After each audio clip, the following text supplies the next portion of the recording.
नमस्कार दोस्तों, आप सभी का बहुत बहुत स्वागत है हमारे audio YouTube channel Raj the book club में। आज मैं आपसे बात करूंगा एपीजे अब्दुल कलाम साहब की ऑडियो बुक के बारे में, उनके जीवन की बायोग्राफी के बारे में। तो अब्दुल कलाम साहब ने भारत को यानी कि हमारे देश को क्या दिया और उनके जीवन से हमें क्या शिक्षा लेनी चाहिए। सफलता का राज।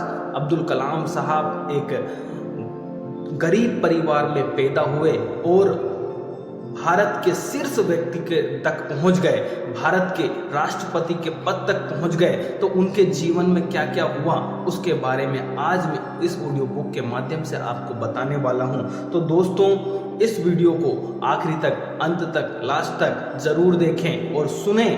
आज आपको पता चलेगा अब्दुल कलाम साहब की बायोग्राफी के बारे में कि उनके जीवन में उनका जीवन संघर्षों से किस प्रकार भरा रहा और उन्होंने किस प्रकार अपने जीवन में सफलता हासिल की। तो बिना देर किए दोस्तों, हम शुरू करते हैं इस ऑडियो बुक को। तो अब्दुल कलाम साहब यानी कि एपीजे अब्दुल कलाम साहब की बायोग्राफी आज मैं आपको शेयर करने वाला हूं। उनका पूरा नाम जो था अबुल फकीर जैनुलाब्दीन उर्फ डॉक्टर एपीजे अब्दुल कलाम साहब था। कि उनकी जो जयंती 15 अक्टूबर को विश्व छात्र दिवस के रूप में मनाई जाती है।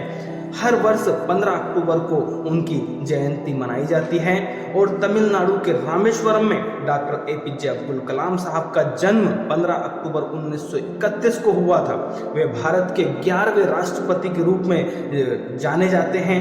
एपीजे अब्दुल कलाम एक भारतीय एरोस्पेस वैज्ञानिक थे जिन्होंने 2002 से लगाकर 2007 तक भारत के 11वें राष्ट्रपति के रूप में कार्य किया। उन्होंने भौतिकी और एरोस्पेस इंजीनियरिंग का अध्ययन किया। दोस्तों, एपीजे अब्दुल कलाम को पीपल्स प्रेसिडेंट के रूप में जाना जाता है। डॉक्टर एपीजे अब्दुल कलाम साहब के जीवन की कहानी काफी संघर्षों से भरा रहा। शिक्षा प्रारंभिक काल में उन्होंने अखबार बेचकर अपनी पढ़ाई पूरी की और अपने घर परिवार के सदस्यों का पालन पोषण किया। आइए जानते हैं एपीजे अब्दुल कलाम साहब की शिक्षा, उपलब्धि, आविष्कार और उन्होंने जो कोट्स और अन्य महत्वपूर्ण जो विवरणों के बारे में। महान व्यक्ति हर दिन पैदा नहीं होते हैं, महान व्यक्ति हर दिन पैदा नहीं होते हैं, वे एक सदी में एक बार पैदा होते हैं और आने वाले सहस्त्राब्दियों के लिए याद किए जाते हैं। दोस्तों, ऐसे ही एक महान डॉक्टर एपीजे अब्दुल कलाम साहब हैं। उनका जन्म 15 अक्टूबर 1931 को मद्रास प्रेसिडेंसी के रामेश्वरम में एक गरीब मुस्लिम परिवार में हुआ था। वह अपने परिवार के साथ तमिलनाडु के मंदिर शहर रामेश्वरम में रहते थे, जहां उनके पिता जैनुलाब्दीन के पास एक नाव थी और वह एक स्थानीय मस्जिद के इमाम थे। वहीं उनकी मां आसी अम्मा एक गृहिणी थी। कलाम साहब के परिवार में 4 भाई और एक बहन थी, जिसमें वह सबसे छोटे थे। कलाम साहब के पूर्वज धनी व्यापारी और जमींदार थे, यानी कि काफी अमीर थे और उनके पास विशाल भूमि यानी कि काफी संपत्ति थी। लेकिन समय के साथ दोस्तों, समय बदलते देर नहीं लगती। पंबन ब्रिज के खुलने से तीर्थ यात्रियों को लाने और किराने का सामान बेचने के उनके व्यवसाय को भारी नुकसान हुआ। नतीजतन कलाम साहब का परिवार अपर्याप्त रूप से गरीब हो गया, निर्धन हो गया और जीवन यापन करने के लिए कड़ी मेहनत कर रहा था। कम उम्र में कलाम साहब को अपनी पारिवारिक आय के पूरक के लिए समाचार पत्र यानी कि अखबार बेचना पड़ा। हालांकि कलाम साहब के स्कूल में औसत ग्रेड थे, वो काफ़ी जो है ज़्यादा मेहनती बहुत थे, लेकिन उनके जो परसेंटेज बहुत कम थे दोस्तों। लेकिन वे बहुत मेहनती थे और उनमें सीखने की इच्छा सबसे ज़्यादा थी। उन्होंने अध्ययन में बहुत समय बिताया और गणित में विशेष रूप से रुचि विकसित की। कलाम साहब ने अपनी प्रारंभिक शिक्षा पूरी करने के बाद साल्टज हायर सेकेंडरी स्कूल छोड़ दिया और सेंट जोसेफ कॉलेज तिरुचिरापल्ली के चले गए। सेंट जोसेफ कॉलेज से उन्होंने 1954 में भौतिकी में स्नातक की उपाधि प्राप्त की। वे 1955 में मद्रास इंस्टीट्यूट ऑफ टेक्नोलॉजी में एरोस्पेस इंजीनियरिंग का अध्ययन करने के लिए मद्रास चले गए। कलाम साहब ने अपनी स्नातक की पढ़ाई पूरी होने के बाद 1960 यानी कि 1960 में DRDO के वैज्ञानिक की विकास प्रतिष्ठान में एक वैज्ञानिक के रूप में शामिल हुए। उनके करियर की शुरुआत एक छोटा ओवरक्राफ्ट डिजाइन करने से हुई। हालांकि वह DRDO में नौकरी के अपने विकल्प से आश्वस्त नहीं थे। कलाम साहब को 1969 यानी कि 1969 में इसरो में स्थानांतरित कर दिया गया, यानी कि उनका ट्रांसफर कर दिया गया, जहां वे भारत के पहले उपग्रह वाहन प्रक्षेपण के परियोजना निदेशक बने थे। उपग्रह वाहन ने जुलाई 1980 यानी कि 1980 में रोहिणी उपग्रह को सफलतापूर्वक पृथ्वी की कक्षा में स्थापित किया। कलाम साहब को 1970 से लगाकर 1990 के दशक के बीच सरकार की LV और SLV परियोजनाएं प्राप्त हुई। उन्होंने प्रोजेक्ट डेविल और प्रोजेक्ट वेलिएंट जैसी 2 परियोजनाओं का निर्देशन किया, जिसका उद्देश्य सफल SLV कार्यक्रम की तकनीक से बैलिस्टिक मिसाइलों को विकसित करना था। कलाम साहब ने किसी तरह इंदिरा गांधी को आश्वस्त किया और इन एरोस्पेस परियोजनाओं के लिए गुप्त धन की मांग की। कलाम साहब उनके शोध और अपार ज्ञान ने उन्हें देश को 1980 के दशक में महान ख्याति दिलाई, यानी कि देश को एक अलग ऊंचाइयों तक लेके गए। इसके बाद कलाम साहब ने 1992 में रक्षा मंत्री के वैज्ञानिक सलाहकार बने और सरकार के प्रमुख वैज्ञानिक सलाहकार के पद पर पदोन्नत होने से पहले 5 साल तक उसी पद पर रहे। देश में 1998 में परमाणु हथियारों के परीक्षण में उनकी अपार भूमिका रही। दोस्तों, भारत को एक परमाणु शक्ति के रूप में मजबूत किया वो सिर्फ और सिर्फ APJ अब्दुल कलाम साहब ने किया। कलाम साहब अब तक राष्ट्रीय नायक बन गए थे, जिन्हें आने वाले युगों युगों तक याद किया जाएगा। हालांकि उनके द्वारा किए गए परीक्षणों ने अंतर्राष्ट्रीय समुदाय में भारी हंगामा मचाया। कलाम साहब ने टेक्नोलॉजी विजन 2020 यानी कि 2020 नामक एक राष्ट्रव्यापी योजना को सामने रखा, जो उनके अनुसार 20 वर्षों में भारत के कद को विकासशील से विकसित राष्ट्र में बदलने का एक शानदार तरीका था। योजना ने उन्नत प्रौद्योगिकी को अपनाकर स्वास्थ्य सुविधाओं का विस्तार करके और जनता की शिक्षा पर जोर देकर राष्ट्र की प्रगति की कल्पना की। देश के राष्ट्रपति के रूप में अब्दुल कलाम साहब का नेतृत्व जो रहा वो सराहनीय था। सर कलाम साहब भारत के 11वें राष्ट्रपति बनने के हकदार थे। 25 जुलाई 2002 को में वे देश के राष्ट्रपति चुने गए। उनका कार्यकाल 25 जुलाई 2007 था। कलाम साहब भारी मतों से चुनाव जीतकर राष्ट्रपति बने। राष्ट्रीय जनतांत्रिक गठबंधनों ने उन्हें अध्यक्ष पद के लिए नामित किया और इसे समाजवादी पार्टी और राष्ट्रीय कांग्रेस पार्टी का समर्थन प्राप्त था। उन्हें प्यार से लोगों का राष्ट्रपति कहा जाता था, क्योंकि उन्होंने लोगों के लिए कल्याण के लिए और लोगों के कल्याण के लिए पूरे देश में अनगिनत काम किए। बच्चों की पढ़ाई के लिए, समाज में उत्थान के लिए, समाज में बुराइयों के लिए उन्होंने अनेकों काम किए। वह निर्णय लेने और उन्हें लागू करने के लिए पर्याप्त साहसी थे, यानी कि निडर थे। चाहे वह कठिन हो या संवेदनशील हो या फिर अत्यधिक विवादास्पद हो, लाभ का पद शायद वह कठिन अधिनियम है जिस पर उन्हें हस्ताक्षर करना था। 1701 में निपटान के अंग्रेजी अधिनियम के अनुसार लाभ का पद यह स्पष्ट करता है कि शाही परिवार के तहत एक पेशेवर स्थापित करने वाला कोई भी व्यक्ति जिसके पास किसी प्रकार का प्रावधान है या जो राजकुमार से पेंशन ले रहा है के पास नहीं है, हाउस ऑफ कॉमन्स के लिए काम करने का अधिकार था। यह शाही परिवार को प्रशासनिक स्थितियों पर शून्य प्रभाव डालने की अनुमति देगा। वह 2005 में बिहार में राष्ट्रपति शासन लगाने के लिए सबसे चर्चित राष्ट्रपति शासन में से एक बन गए थे। कलाम साहब ने एक बार और पद संभालने की इच्छा व्यक्त की, लेकिन बाद में अपना विचार बदल दिया। कार्यालय से विवाद कार्यालय से विदाई लेने के बाद वह शिफ्ट हो गए और शिलांग में भारतीय प्रबंधन संस्थान में एक अतिथि प्रोफेसर के रूप में यानी कि गेस्ट टीचर के प्रोफेसर के रूप में अपना छात्रों को व्याख्यान देना शुरू किया। उन्होंने अन्ना यूनिवर्सिटी तमिलनाडु में एरोस्पेस इंजीनियरिंग के प्रोफेसर के रूप में कार्य किया। उन्होंने अपनी उपस्थिति और ज्ञान से Indian institute of Indore, Indian institute of Bangalore जैसे शैक्षणिक संस्थानों को भी रोशन किया। सर कलाम साहब ने भारतीय अंतरिक्ष विज्ञान और प्रौद्योगिकी के संस्थान तिरुवनंतपुरम के चांसलर के रूप में कार्य किया। 2012 में उन्होंने व्हाइट कैन आई गिव यानी कि व्हाइट कैन आई गिव नामक एक कार्यक्रम शुरू किया। देश से भ्रष्टाचार को मिटाने के विषय में पर ध्यान केंद्रित करना।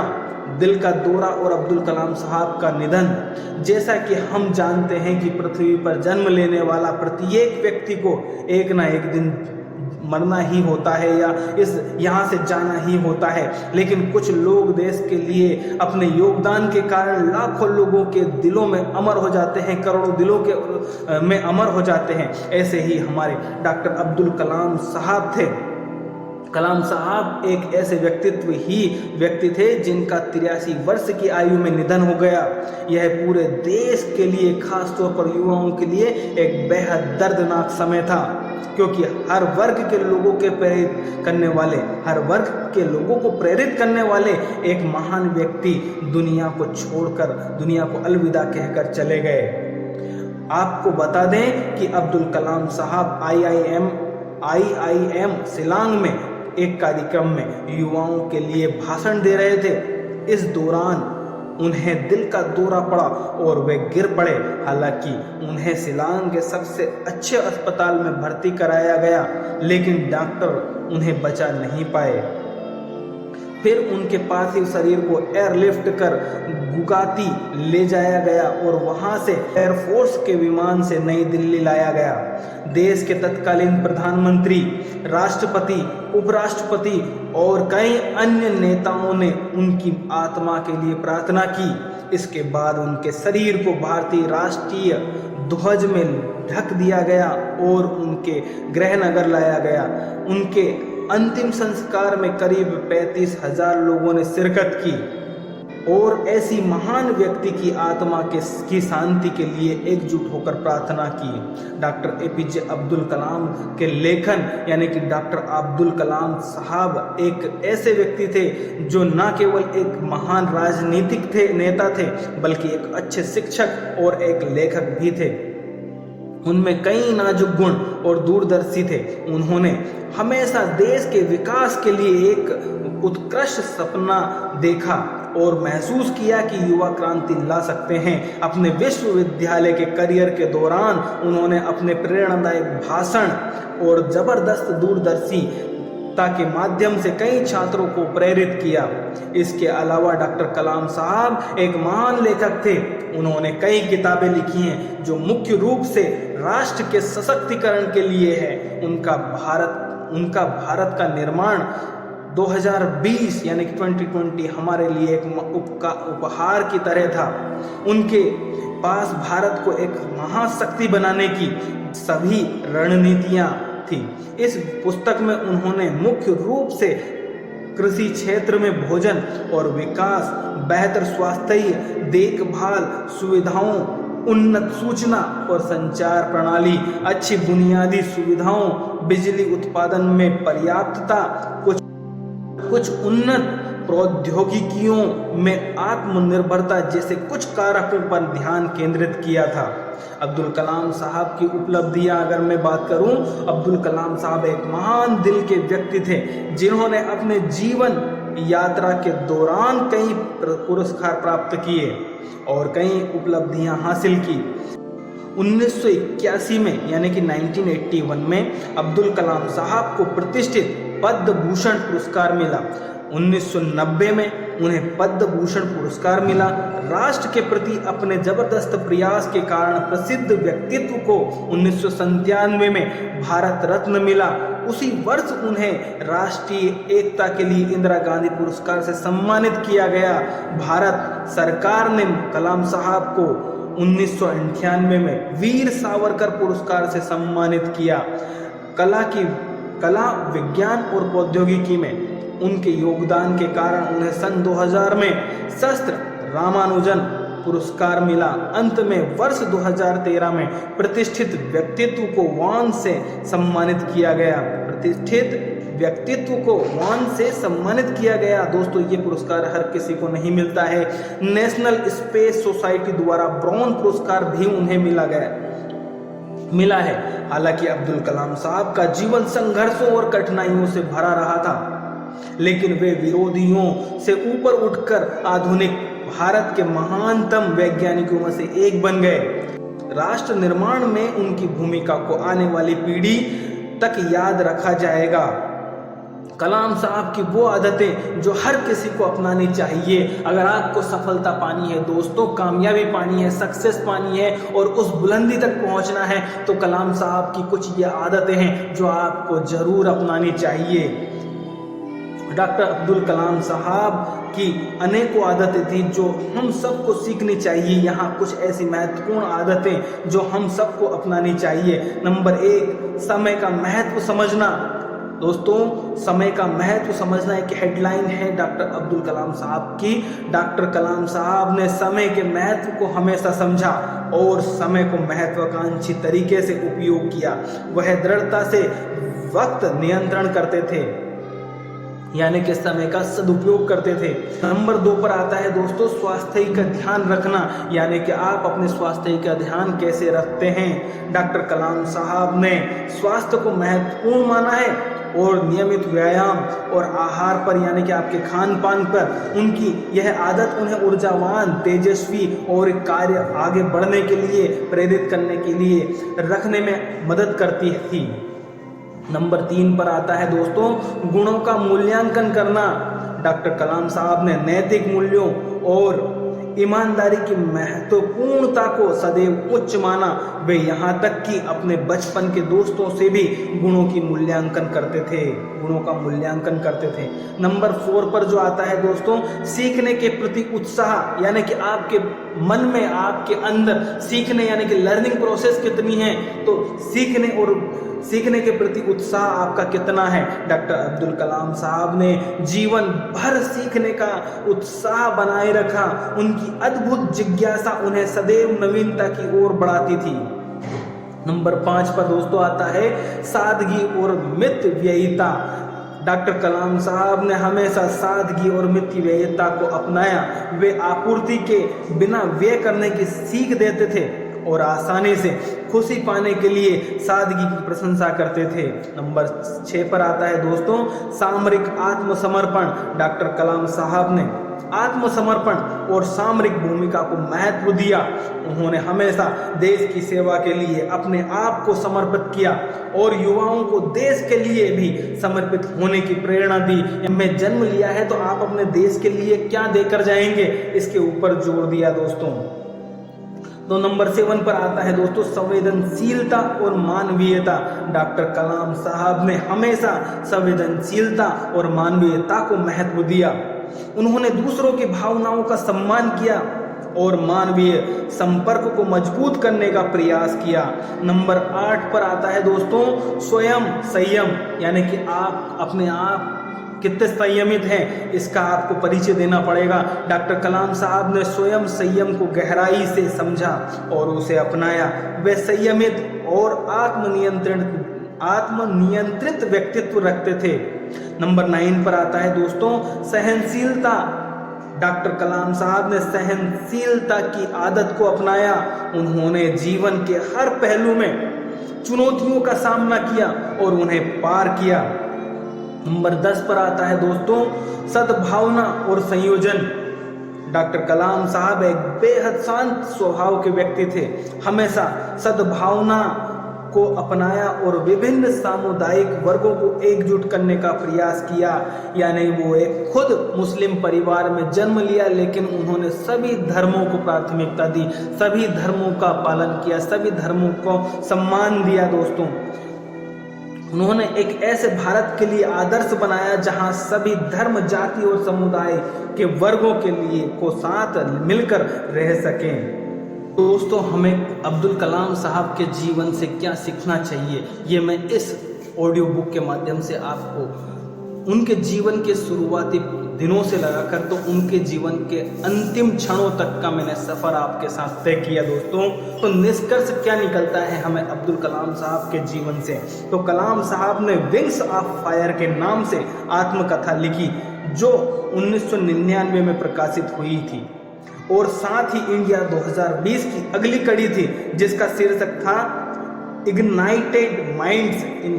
इनके अलावा उन्होंने कई किताबें लिखी दोस्तों जो आपको जरूर पढ़नी चाहिए। इन किताबों को हर किसी को वैज्ञानिक सोच की अपील को देखने और एक राष्ट्र के निर्माण, एक राष्ट्र के रूप में आगे बढ़ने के लिए, इसका उपयोग करने के लिए, एकजुट करने के लिए डिजाइन किया गया था। एपीजे अब्दुल कलाम साहब का योगदान इतना अधिक था कि उन्हें देश के सर्वोच्च पुरस्कारों में से सम्मानित किया गया था, जिसमें पद्म विभूषण और भारत रत्न 1997 में शामिल है दोस्तों। तो दोस्तों ये थी अब्दुल कलाम साहब की बायोग्राफी, उनका जीवन परिचय, उनने जीवन में क्या क्या किया, किस प्रकार किया, कितना संघर्षों भरा उनका जीवन रहा, और अपने जीवन में वो शीर्ष पद तक गए और देश को मिसाइल यानी कि परमाणु से और देश को संपन्न। तो दोस्तों ये थी अब्दुल कलाम साहब की बायोग्राफी जो आपने मेरे साथ सुनी और उनके जीवन के बारे में बहुत कुछ सीखा, जाना और समझा।